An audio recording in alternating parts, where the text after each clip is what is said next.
Hello there, everybody. Welcome to another Jingles Roscoe speed drawing. Today, since the 4th of July happened, I thought I'd go ahead and draw one of the most American characters in fighting games, Tina Armstrong. Here we go.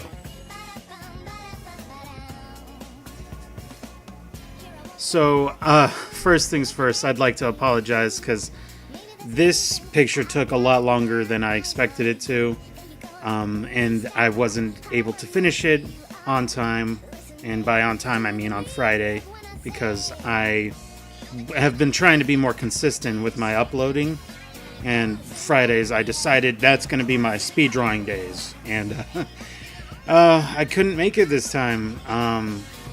There was multiple reasons for it.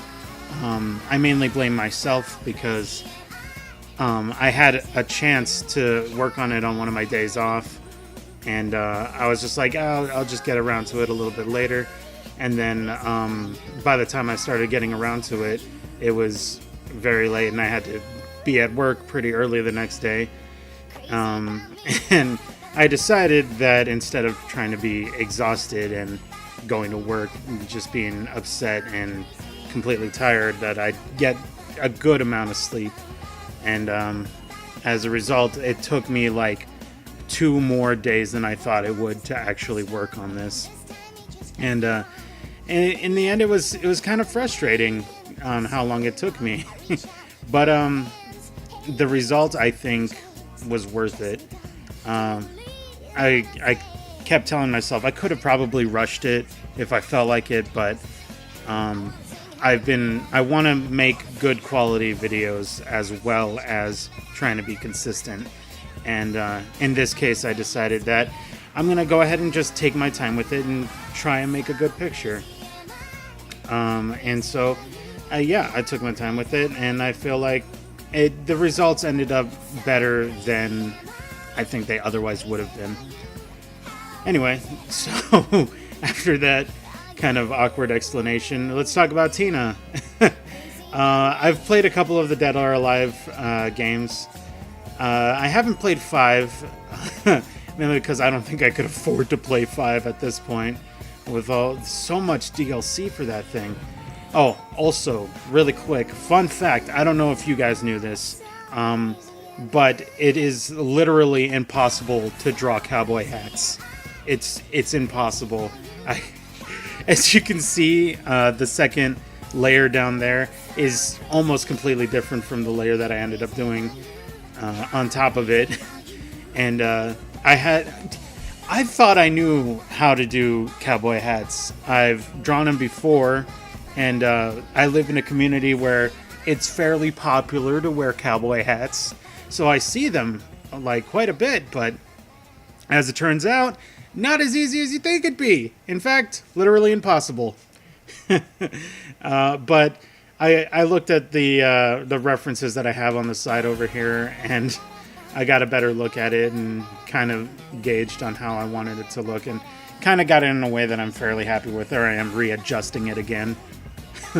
But I decided that with this particular picture, that since Tina and actually the characters in the Dead or Alive series are fairly realistic looking, or at least they're more aiming towards realism, I thought I'd go ahead and try and kind of draw Tina here in a fairly realistic, I don't think realistic's the right word, but I was aiming for realism-ish.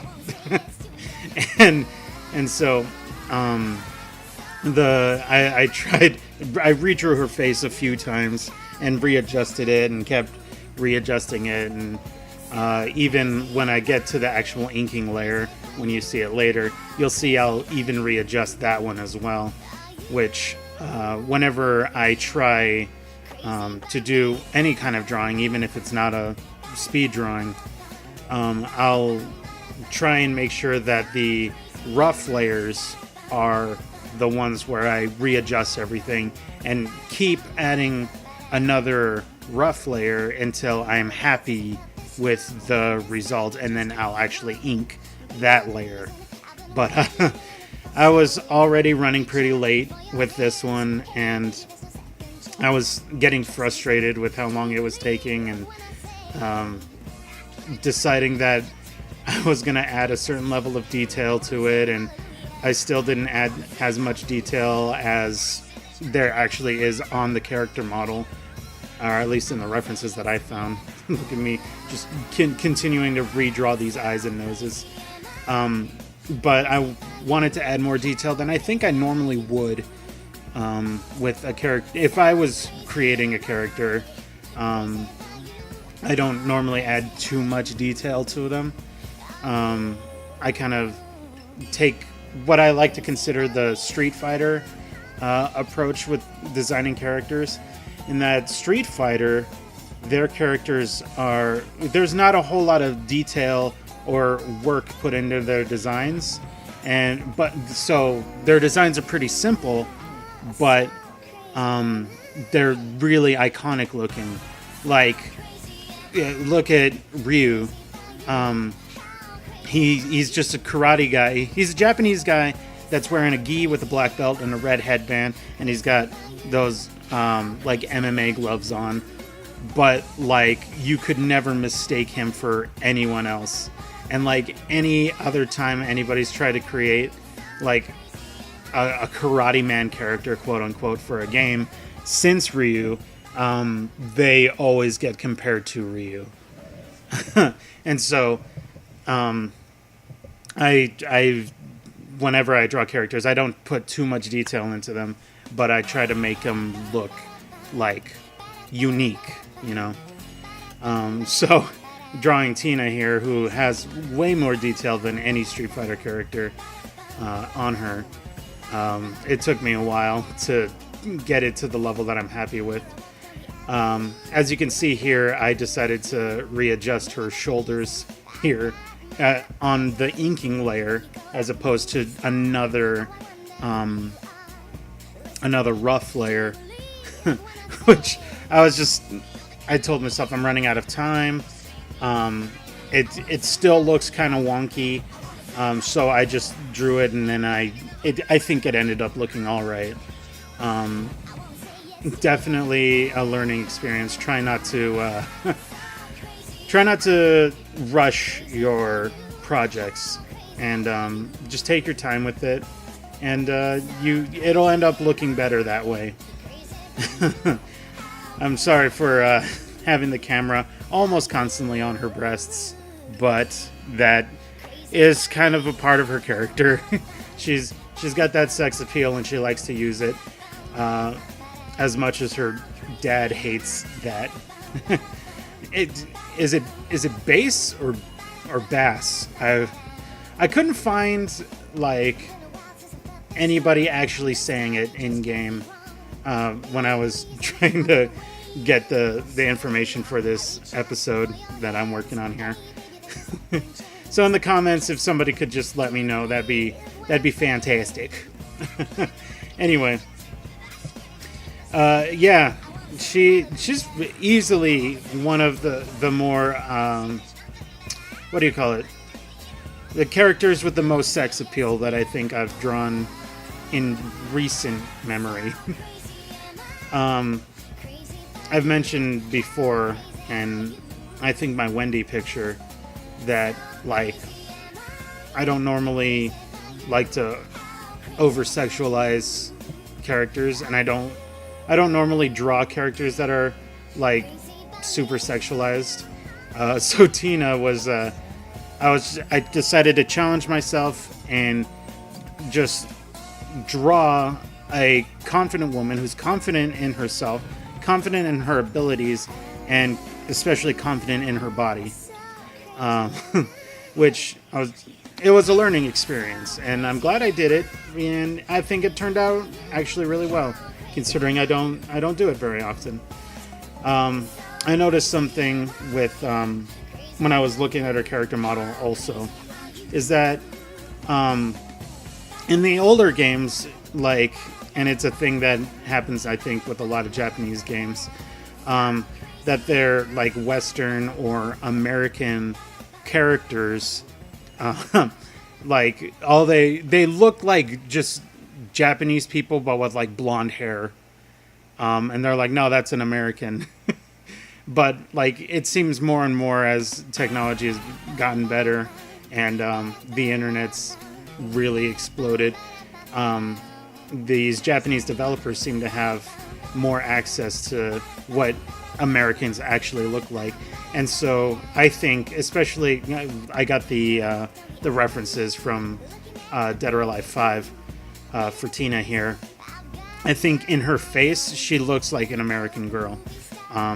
But I feel like her body, her midsection especially, is more of how the Japanese like their women, which they're not like fit and toned. They got a little bit of meat to them, which is totally fine, and I'm super down with that. But to me, it doesn't make a whole lot of sense that somebody like her that's a fighter would have a more toned body. And so I gave her a more toned midsection for this pick. I didn't do too much detail, as you can see, to still kind of be in that that vein of her character design from the games. But it was just something that I kept in mind. Here I am coloring the line work now. This, since I had taken so long making this picture, I just tried to get this done as quickly as possible. But, you know, I just have to remind myself to take my time next time and do better. I gave her magenta shading this time. I think I'm probably going to stick closer to around those warm colors for shading, because I think they look nice. And there she is. Just, there's the finished pic. I'm happy with the results. Personally, I think I could have done better, and next time I'm definitely going to try harder and try to get a better result for you there, and try to get it out on time, because I want to be consistent, you know?